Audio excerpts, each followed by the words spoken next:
The sun appeared low on the horizon, casting a warm golden tone over the small seaside community of Port Harbor, Massachusetts. In 1995, Port Harbor was a picturesque fishing village situated between towering cliffs and the vast expanse of the Atlantic Ocean. Its history was rife with maritime legends, ranging from tales of epic captures to accounts of terrifying close calls with some of the ocean's most dangerous predators. It appeared as though time moved at a slower pace at Port Harbor, and the briny air carried hints of excitement and astonishment with it. Since the beginning of time, fishermen have been dipping their hooks and nets into these waters, and every ripple on the water's surface carried with it the promise of a new story. The annual fishing contest was the most anticipated event of the year for the community members. It was a time when the neighborhood rallied together to pit their skills and wits against the capricious sea. And it was a time when everyone succeeded. It was a moment that brought to light the unyielding determination of the people who considered Port Harbor their home. The 17-year-old Cameron Evans was in the center of this oceanic haven. Cameron had a determined demeanor that belied his young age, and he was tall and slim with a wild mane of brown hair that stood on end. He was known throughout the entire community as the young guy with goals as big as the ocean. His full name was Cameron Elijah Evans, and he descended from a long line of seafaring forebears. Cameron's grandfather, Captain Thomas Evans, got him started in the fishing business when he was still a little boy and mentored him along the way. Thomas was a superb fisherman in his own right, and he had handed down his skills to his grandson through tales of daring rescues in dangerous waters and brave confrontations with sea monsters. Max, a scruffy terrier, was Cameron's close companion, and the two were almost always seen together. It was not uncommon to see Max's floppy ears and wagging tail on the docks. He had an incredible ability to detect when his youthful owner was about to embark on an adventure. The day of the competition started with a cloudless sky and a little breeze.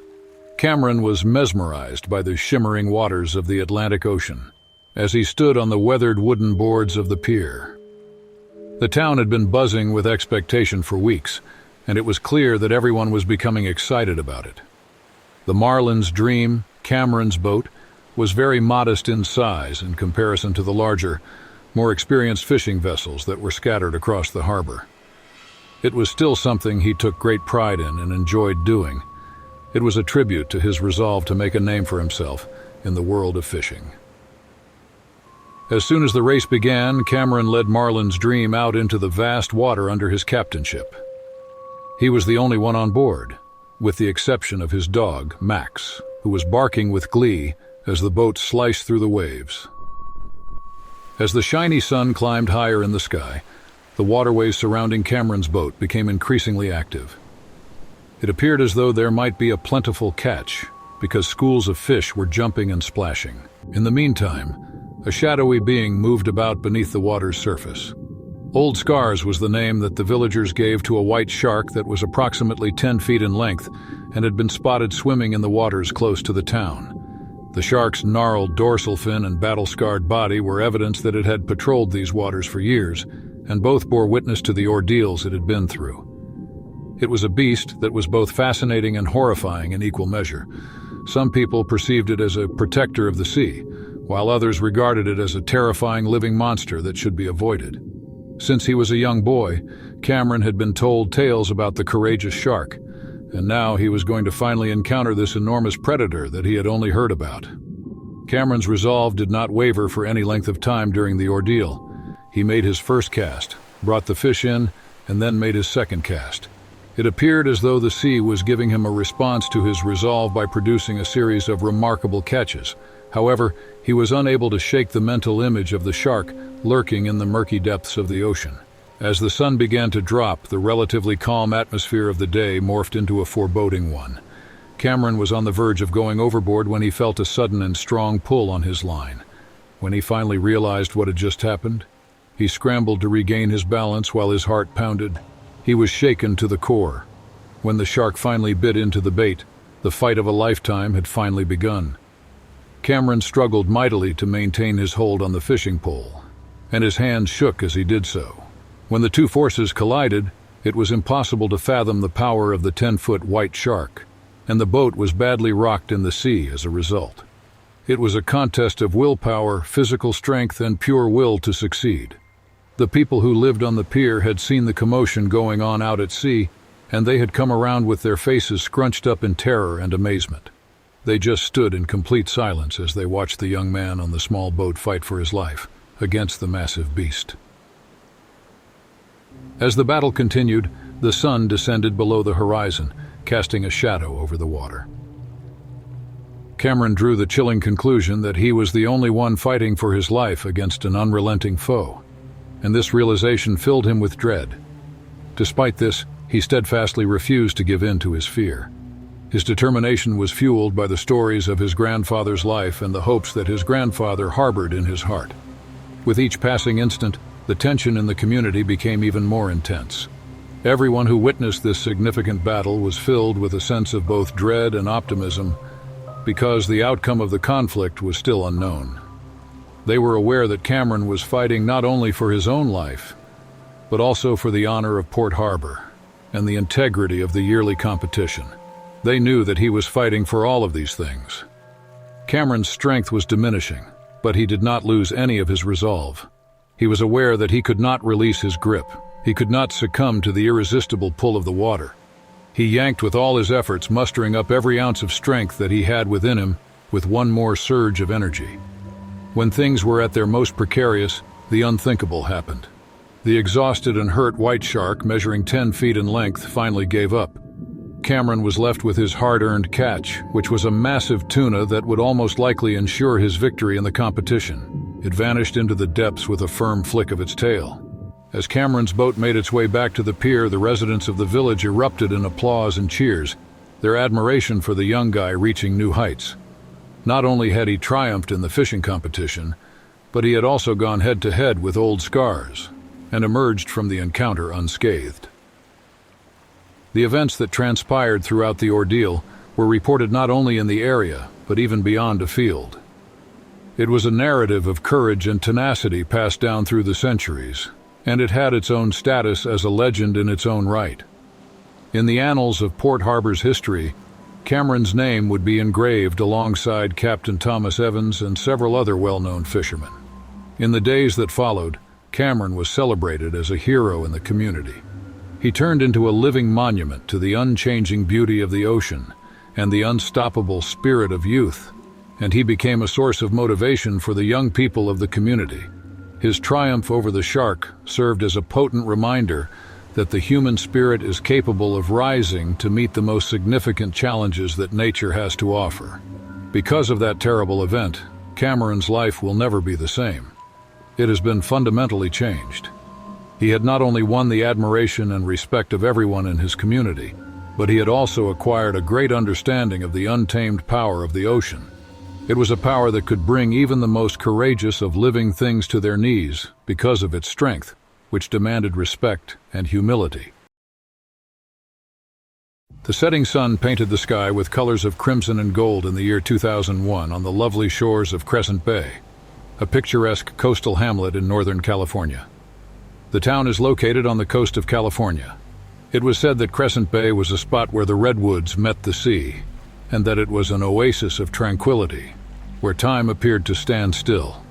The community was rich in history, with tales of celebration of the area's marine past. The Crescent Bay celebrations happened when the community gathered together and celebrated together, delighting in sailing races, fishing competitions, and the crescendo of the event, which was the King of the Bay contest.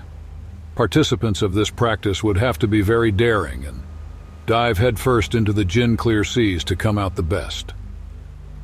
Percy Landon, who was only 17 years old then, was one of the candidates. He was a tall and stubborn young man with messy chestnut hair and a reputation for unflinching tenacity. Percy's heart was full of aspiration, and he desired to validate his worth in the eyes of his fellow citizens. Percival James Landon was his full name, and he was nicknamed Percy every bit as big as his ambitions. Percy came from a family that significantly impacted the marine heritage of Crescent Bay. His grandpa, Captain William Landon, used to regale him with tall tales of high seas ordeals, often including accounts of sharks, dolphins, and erratic tides. These stories sparked an interest that would last a lifetime in the water and the mysteries it holds. Lily, Percy's younger sister, was a cheerful young lady who had a passion for aquatic life and a propensity for getting into mischief. She was Percy's closest companion. Along the shore, they traveled together in order to investigate the tidal pools, ocean species, and sea corals. The community of Crescent Bay was buzzing with excitement when the morning of the Crescent Bay Regatta arrived, which was held in the clear summer air. Percy got ready for the King of the Bay competition, with his heart racing from a combination of excitement and trepidation. His palms were sweating. The quest to come out as the best and success in this endeavor would earn one the respect of the community and etch one's name into the annals of Crescent Bay's maritime history. The seas were so pure that they sparkled in the early morning sunlight as Percy and the other contestants in the race set sail in their boats. The underwater world of Crescent Bay was a domain of delight, with kelp forests swaying gently and colorful fish darting in and out of the crevices. Kelp forests were a realm of wonder in the underwater world of Crescent Bay. The objective was to fight the dangerous beasts of the sea, including a great white shark which was said to be located in an underwater cave.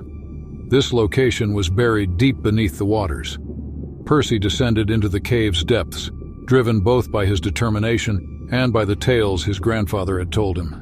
The cavern beneath the sea was a maze of winding passageways lit by an eerie green glow. These passageways were decorated with colorful corals.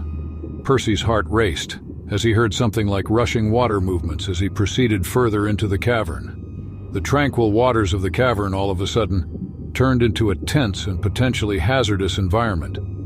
Percy's path was suddenly blocked by a giant white shark, measuring 10 feet in length and moving through the water gracefully and forcibly as its dorsal fin cut through the water. Percy's entrance was met with equal parts amazement and terror as the shark's dark obsidian eyes fixed on him with an unwavering focus. Percy's heart rate accelerated, and the heft of the trident he held in his hand simultaneously seemed like a treasure and a burden to him. As he made his way through the winding corridors, the shark's presence became increasingly felt. The shark's instincts led it through the labyrinth. The worry felt by the people of the town assembled above the sea began to reflect itself in the tense atmosphere of the undersea. Uncertain was the outcome of the struggle below the water surface between the young diver and the white shark that measured 10 feet in length. As Percy recognized that there was no way out of the situation, his natural instincts kicked in. He had to outsmart the shark by using his familiarity with the water flow and the cave's configuration.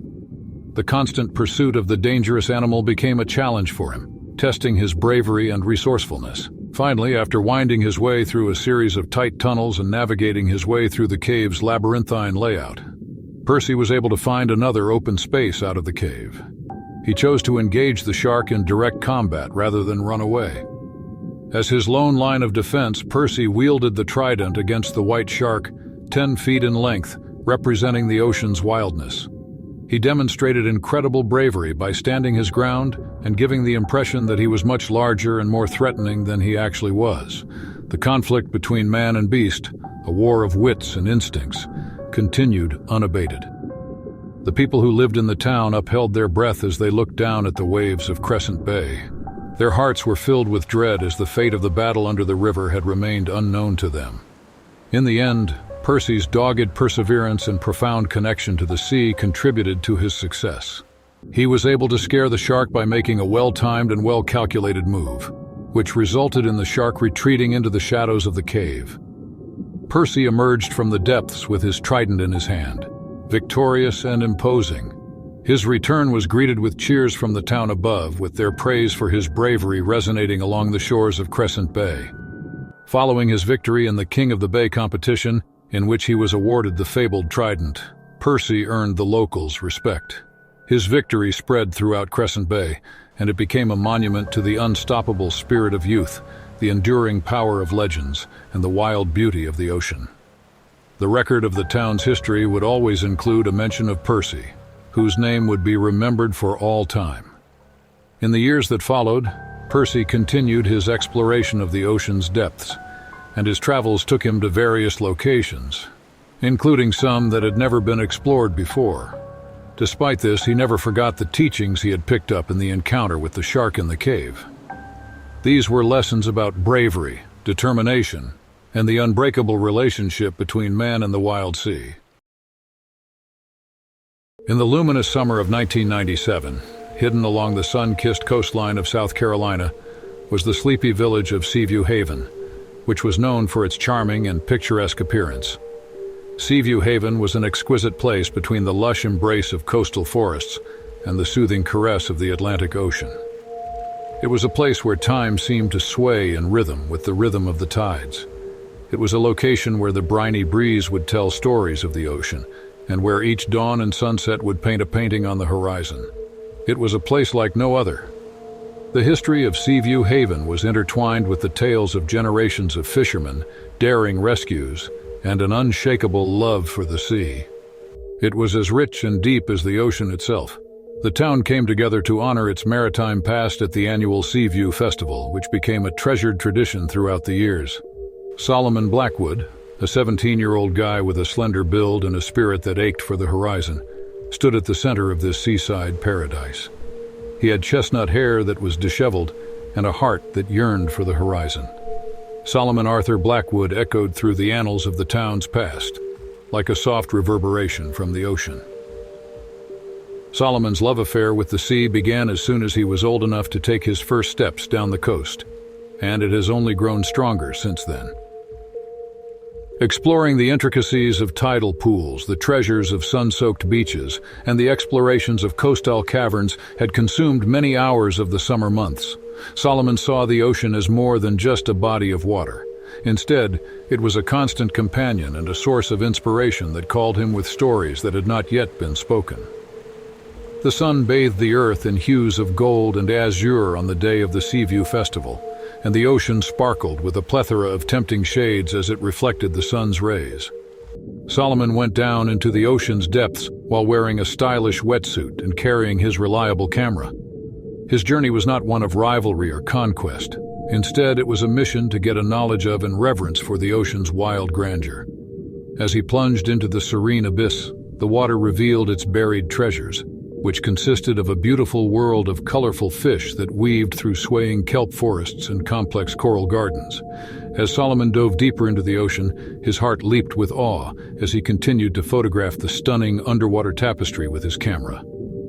After materializing from the azure depths, a magnificent white shark measuring 10 feet in length suddenly emerged as a living embodiment of grace and power. The shark's presence was both imposing and awe-inspiring, serving as a demonstration of the power and grace inherent in nature. The happenings of the ocean's depths and wild beauty were all contained inside the obsidian eyes of this beast. Even though Solomon's heart was racing, he maintained his composure as a demonstration of his respect and regard for this shark. He took pictures quickly with his camera, capturing not just images but also fleeting moments of a profound connection with the mysterious creature. The locals watched from the coast as Solomon resurfaced, his heart filled with awe and astonishment. They had witnessed a connection born not of fear but of mutual respect and appreciation for one another. His ordeal quickly gained popularity across Seaview Haven, motivating a new generation of residents to see the sea with a sense of awe and reverence. The indelible impression that Solomon's extraordinary adventure with the shark left on Seaview Haven will never be erased. The town accepted its duty to protect the ocean's holiness, campaigning for responsible marine conservation and helping to raise a new generation of young ocean enthusiasts like Solomon.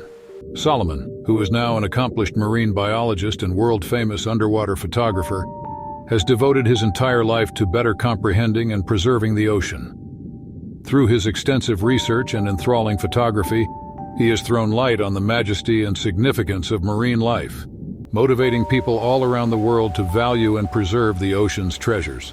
As further time passed, Seaview Haven continued thriving as a maritime conservation beacon. Solomon's legacy persisted as a reminder of the enduring power of a link built not through conquering, but through respect and understanding. In other words, Seaview Haven was a reminder of the force of a connection forged through respect and compassion. The village continued to be a safe haven for anyone who desired to experience the wild beauty of the sea, and the town's stories could be heard resonating in the rustles of the ocean breeze. Solomon's discovery journey became the talk of the town in Seaview Haven, serving as a tribute to the profound connection that exists between people and the untamed beauties of the ocean. Solomon's exploration was not only an achievement for him personally, but it was also a demonstration of the eternal force of nature and the limitless curiosity of the human spirit. Seaview Haven stood as a testament to the harmonious interaction that exists between man and the wild sea as the sun descended below the horizon, casting a golden glow onto the still waters. The ocean revealed its long-forgotten mysteries, and the beating of the town's heart was perfectly in time with the pulsating rhythm of the waves. This served as a poignant reminder that true wonder and discovery could be found only in the company of the wild. As Solomon's ordeal continued to shine brilliantly, a light of hope and understanding in a world where the beauty of the ocean continued to be a source of awe and wonder for years to come. Solomon's images and the hearts of the people he inspired served as a record of his life and work, respectively.